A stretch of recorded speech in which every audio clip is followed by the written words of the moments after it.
What's going on, guys? It's Chandler here with the channel. Come back to you guys again with another video. Today we'll be continuing our series that we started last time, and that is going to be the caliber comparison. This week we'll be continuing with the 5.56 and put it up against one of the most recent and most popular rounds for the AR-15 at this point in time. And so we're going to be putting the 5.56 up against the 300 Blackout. Let's check it out.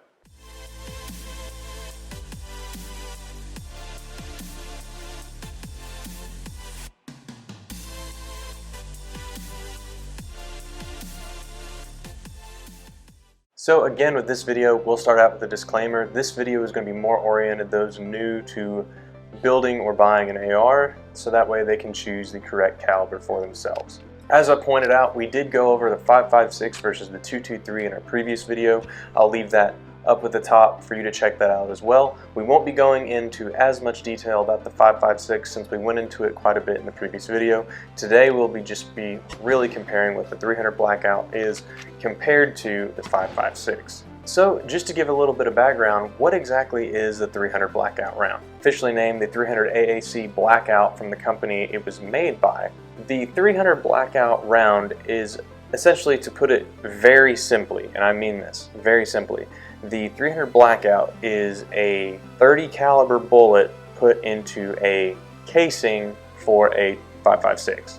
The origination of the 300 Blackout is actually really interesting. If you have any Special Forces military knowledge, it is very commonly known that the MP5SD is commonly used for Special Forces. The 9mm does drop off rather quickly when compared to a rifle round. So Special Forces requested that a new round be made to try to combat this complaint. The requests and goals were pretty simple. They wanted something that could be in the size and suppressibility of the 9mm MP5SD while being equally as powerful as a 7.62 by 39 out of a 9-inch barrel. The round was also requested to work with standard footprint AR-15 magazines. They also asked that it was similar to the standard issue M4 that they were accustomed to and very simple to work on, and such that the only thing you would have to change between the two rifles would be to change the barrel. And finally, in order to line up with the request from the MP5SD, it had to be reliable at supersonic and subsonic speeds. So let's get right down into the differences. Obviously here I've got the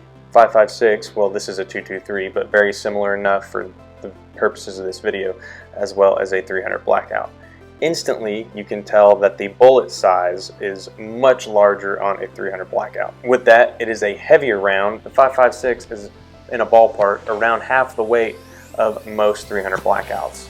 Most 5.56 are around 55 grain bullets, while 300 Black is 110. Saying that, while it is a larger diameter bullet, the casings are essentially exactly the same. They match up just about perfectly, as was a prerequisite requested. Now, this is where it kind of gets complicated between the two, especially if you own both calibers. I've got a magazine from Magpul that has a 300 Blackout stamped on it. That's a 300 Blackout magazine. It's the same magazine. A 5.56 mag can also be loaded with 300 Blackout, and it's okay to do so. You just have to make sure you mark it as that so you know it's 300 Blackout. You can even see on the magazines that it's the same size opening. It's the same everything. There's just more space on the top of the 300 Blackout mag. The only differentiating factor between these, at the top, I've got one that says 5.56 by 45, and I've got one that says 7.62 by 35, and then it's got stamped 300 Black into the bottom. I can put 300 Black into this. I can put 5.56 into this, and they will both feed and fire correctly out of their respective firearm. 5.56 fired out of a 300 Blackout is just going to be a shotgun, which I do not recommend. If you fire a 5.56, which is a smaller diameter than the barrel of a 300 Blackout, all it's going to do is create a dangerous situation and destroy your barrel. Other way around, if you chamber a 300 into a 5.56, you may have less success with doing so. Obviously, I haven't tried it.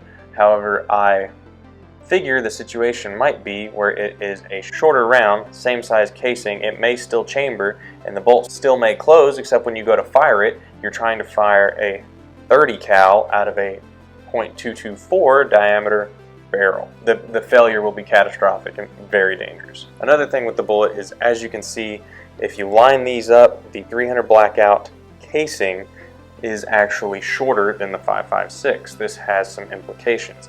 The obviously bigger bullet, smaller casing means less powder. Now, this less powder does not mean less energy. See, that is one of the things about the 300 Blackout that makes it so awesome, is its ability to carry energy. And that is largely due to its weight of the bullet. It's very similar to the 9mm versus 45 ACP conversation. So this difference in carrying energy is kind of leading to a difference in performance between each round, and kind of goes back to what each round was created to do, which are two different things. The 5.56 was created in order to be a lightweight round that could fly fast and true to the target. However, the 300 Blackout, since it is a heavier bullet and has less powder, it does travel slower to the target, and it doesn't have as good as a travel curve. The bullet does drop off more because it is heavier, but it does carry energy farther. And I know, the effect of gravity is the same on both. The matter is that this bullet, being lighter and faster, travels through air a lot easier than this guy. So very similar to 9mm 45, the 45 will have much more bullet drop because it's slower and heavier.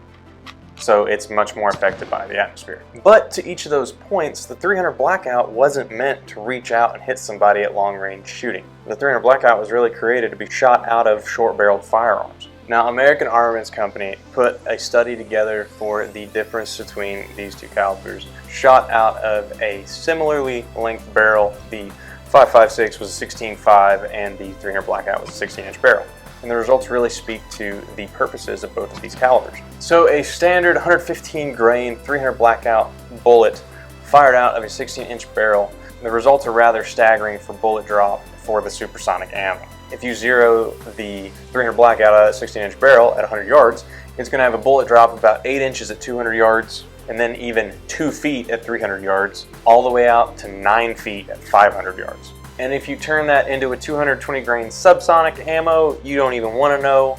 I'll put the chart up here for now, but the bullet drop is substantially higher because it's moving slower. The 5.56 that was fired out around the same length barrel. So supersonic to supersonic, 5.56 versus 300 Blackout. The 5.56 has about 50% less bullet drop than the 300 Blackout. Now where things change is to velocity, because while the 5.56 does fire at a faster velocity, the 300 Blackout keeps its speed for a longer distance. When fired from the rifle, the 5.56 travels out of the bullet at around 3,240 feet per second. The 300 Blackout, on the other hand, has about 2,400 feet per second. So around an 800 feet per second difference. However, when it gets interesting is out at 500 yards, the 5.56 has dropped down to 1,300 feet per second, and the 300 Blackout is sitting right at around 1,250 feet per second.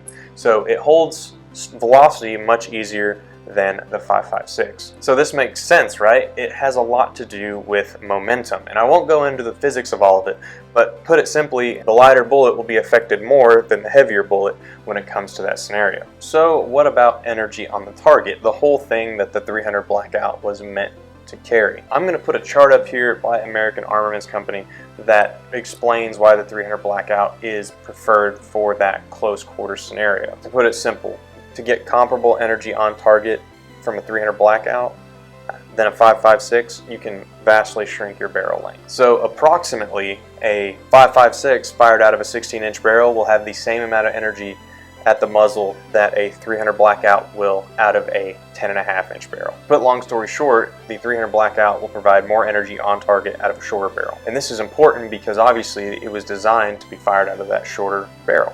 So that means you can have a more compact package and carry more firepower. Now obviously there are trade-offs with that, and this kind of comes down to our final verdict. When figuring out what you should get for an AR or your first build, your first buy, whatever it may be, these two calibers are much different, and it's kind of like comparing apples to, say, like grapes. It doesn't make any sense. It's really going to come down to what you need them for. I'll still stick with what I said in the last video, and I still recommend the first caliber of AR that you buy or build yourself to be a 5.56, because all around that is going to be a lot easier to find, cheaper to shoot, and you can use 223 with it. 300 Blackout is much more expensive and a much different purpose. If you want to buy or build a short-barreled rifle or have a pistol, 300 Blackout is going to be the only way to go.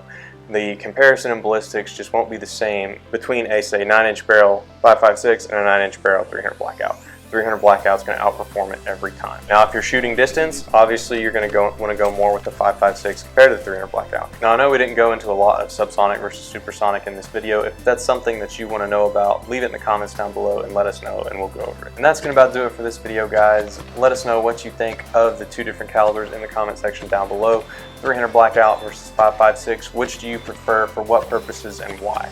I'm really interested to hear what you guys have to say. If you like this kind of content, let us know in the comment section down below and hit that like and subscribe button. It helps us out a lot. As always, thank you for watching. This has been Chandler with Range Day, where every day is range day. Have a good one, guys. It's hailing now. We are on into another season.